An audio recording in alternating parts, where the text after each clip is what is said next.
Buena parte de las imágenes que tenemos respecto al Renacimiento es como una época en la cual se rescataron del olvido técnicas de arte y se mejoraron otras, así como tecnologías y conocimientos filosóficos perdidos desde la época del Imperio Romano 1000 años atrás. Pero, ¿sabías tú que durante la Edad Media ocurrieron enormes avances tecnológicos que perduraron hasta bien entrada a la Edad Moderna? Soy Sebastián Ortiz y el día de hoy vamos a conocer 5 avances de la física que ocurrieron durante la Edad Media. Pero antes, no te olvides suscribirte a mis redes sociales en Facebook, Instagram y YouTube. Si te gusta el video, dale like, y si te gusta mucho el contenido de mi canal, activa la campanita de notificaciones para que sepas cuando en Física Clara subamos un nuevo video dedicado para ti. Y dicho esto, adelante.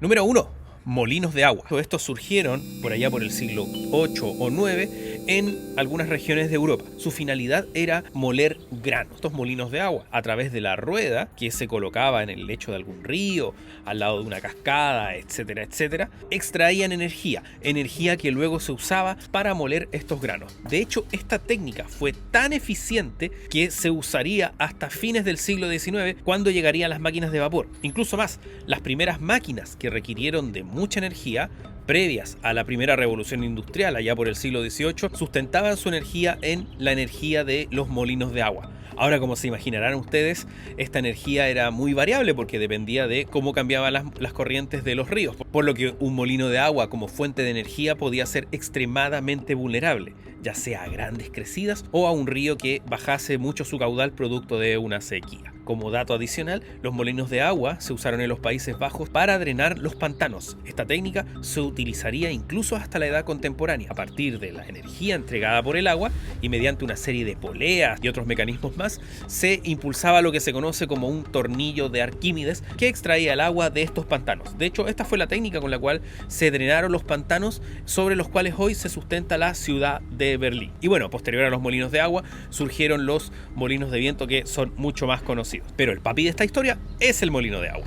Número 2. Los relojes mecánicos. Uno de los grandes problemas que había en la antigüedad era la medición del tiempo. Si bien se podían medir intervalos de tiempo a través de relojes de arena o relojes de agua, era extremadamente difícil estimar la duración del día, sobre todo porque en la Tierra el día no dura exactamente lo mismo a lo largo de todo el año. De eso hay un video que te dejo por aquí en las tarjetas para que puedas ver por qué el día no dura lo mismo en verano que en invierno. Sin embargo, algo que se tenía claro desde la antigüedad era que el periodo transcurrido entre los momentos en los cuales el Sol se encontraba en su máxima posición, es decir, el mediodía, eran periodos de tiempo constantes. Sin embargo, todavía no había una forma de poder estimar el tiempo en mayor detalle. ¿Qué hora anochecía en invierno? ¿A qué hora amanecía en verano? Etcétera, etcétera. Y bueno, con el paso del tiempo, los monjes principalmente comenzaron a inventar sus propios mecanismos con los cuales medir intervalos de tiempo regulares, porque sus oraciones, misas y otras actividades debían suceder en ciertos horarios, por lo que los primeros que se interesaron en poder medir el tiempo sin depender de una persona que, por ejemplo, diera vuelta un reloj de arena, fueron los monjes en la Edad Media. Y fue así como comenzaron a idear distintos mecanismos que podían usar la gravedad o lo que sea para poder asignar valores a las distintas horas. Y fue así como cerca del año 1300 comenzaron a aparecer los primeros relojes públicos.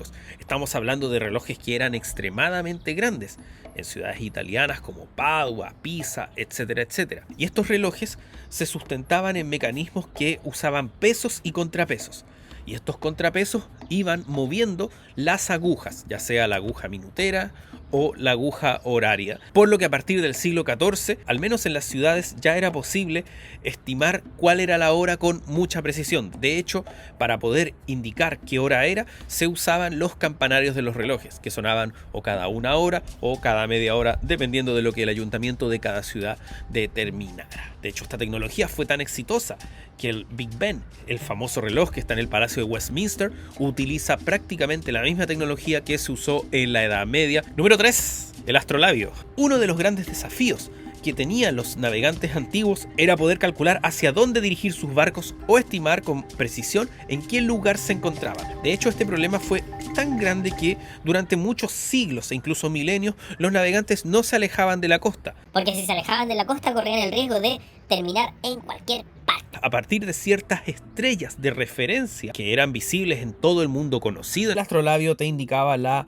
latitud y la longitud en la cual se encontraba el barco, es decir, su posición en la Tierra, a partir de una serie de agujas y discos que los marineros tenían que ir girando dependiendo de la esfera celeste que ellos veían. Recordemos que en aquella época se pensaba que la Tierra era el centro del universo y la esfera celeste se encontraba ahí a su alrededor. La idea de que la Tierra es plana nunca existió, eso fue una fábula que se inventaron las personas de la Ilustración para denostar a la Edad Media. Ahora, volviendo a los astrolabios, existen estimaciones de, por ejemplo, el lugar donde llegó Cristóbal Colón, porque Cristóbal Colón pudo, mediante las mediciones hechas en el astrolabio, indicar la latitud y la longitud en la cual se encontraban, y de ahí determinar cuál podría haber sido la isla San Salvador a la cual llegó cuando se encontró por accidente con este nuevo continente que era América. Por cierto, si bien hay evidencia de la existencia de astrolabios en la antigüedad, este instrumento no sería sistematizado en cuanto a su uso y mejorado hasta más o menos el siglo X por los árabes. ¿Por qué? Porque los árabes fueron durante mucho tiempo quienes la llevaron en el comercio. Ellos fueron grandes navegantes que conocían más o menos cómo era el mundo desde el Mediterráneo hasta el Océano Índico. Así que esta genialidad es obra de los árabes. Número 4. La pólvora. Esta combinación de salitre, azufre y de carbón sería inventada en la antigua China, aproximadamente por el siglo IX, y tendría múltiples usos, no solamente los militares. Pensemos, por ejemplo, en la excavación de minas. Ahora, con la pólvora, podía hacerse explotar un agujero desde el cual poder seguir profundizando una mina. También la pólvora se usó para la construcción de infraestructuras, por ejemplo, cuando se quería dinamitar una parte de un cerro. De hecho, para quienes son de Chile, el ferrocarril entre Santiago y Valparaíso cruzaba Viña del Mar, en lo que se conoce como el Cerro Recreo. Como era tan difícil construir un túnel a través de este cerro, lo que se hizo fue dinamitarlo, quedando separados para siempre el Cerro Recreo de su punta norte, que pasaría a ser el Cerro Castillo. Rápidamente se dieron cuenta que la pólvora liberaba tales cantidades de energía cuando explotaba que uno podía arrojar objetos a sus enemigos. De hecho, los primeros cañones que ocuparon pólvora, por ejemplo en Europa, allá por el siglo XIV, específicamente a inicios de 1300, en lugar de arrojar estas enormes balas que nosotros estamos acostumbrados a ver en películas, lo que hacían era arrojar piedras y muchas flechas. Por ejemplo, la primera batalla en la cual se tiene constancia del uso de cañones fue la batalla de Crecy de 1346, en el contexto de la Guerra de los 100 años. En estos cañones se ponían grandes cantidades de flechas y luego se los hacía explotar, liberando estas flechas en dirección del enemigo. Por supuesto, en aquel entonces la maniobrabilidad de estos cañones era muy limitada. Y bueno, con el paso del tiempo aparecieron las famosas balas de cañón, que fueron las que marcaron la diferencia entre la guerra medieval y la guerra moderna. Porque con la invención de esta arma, todas las fortalezas medievales pasaron a quedar obsoletas. Un ejemplo fue la caída de Constantinopla en 1456, donde la gran diferencia la marcaron los cañones otomanos. Número 5.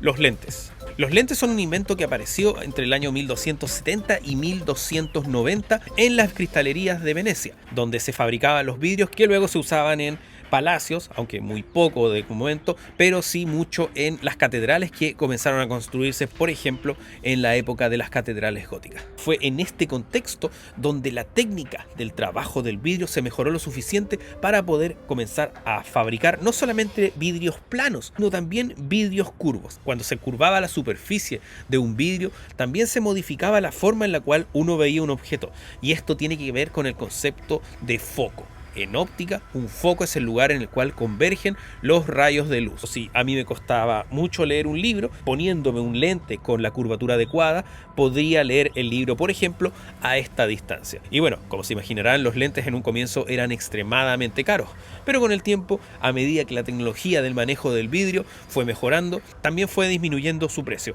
llegando hasta nuestros días, donde los lentes para nada son un artículo de lujo, sino que son algo bastante cotidiano. Y bueno, espero que te haya gustado este video, espero que te haya parecido interesante. Si es así, no te olvides darle like, no te olvides comentarlo, no te olvides compartirlo con tus compañeros. Y si te gusta mucho el contenido de mi canal, te invito a que actives la campanita de notificaciones para que sepas cuando en Física Clara subamos un nuevo video, sin la necesidad de depender del algoritmo. Y también te invito a que me sigas en mis otras redes sociales en Facebook e Instagram. Y dicho esto, hasta la próxima.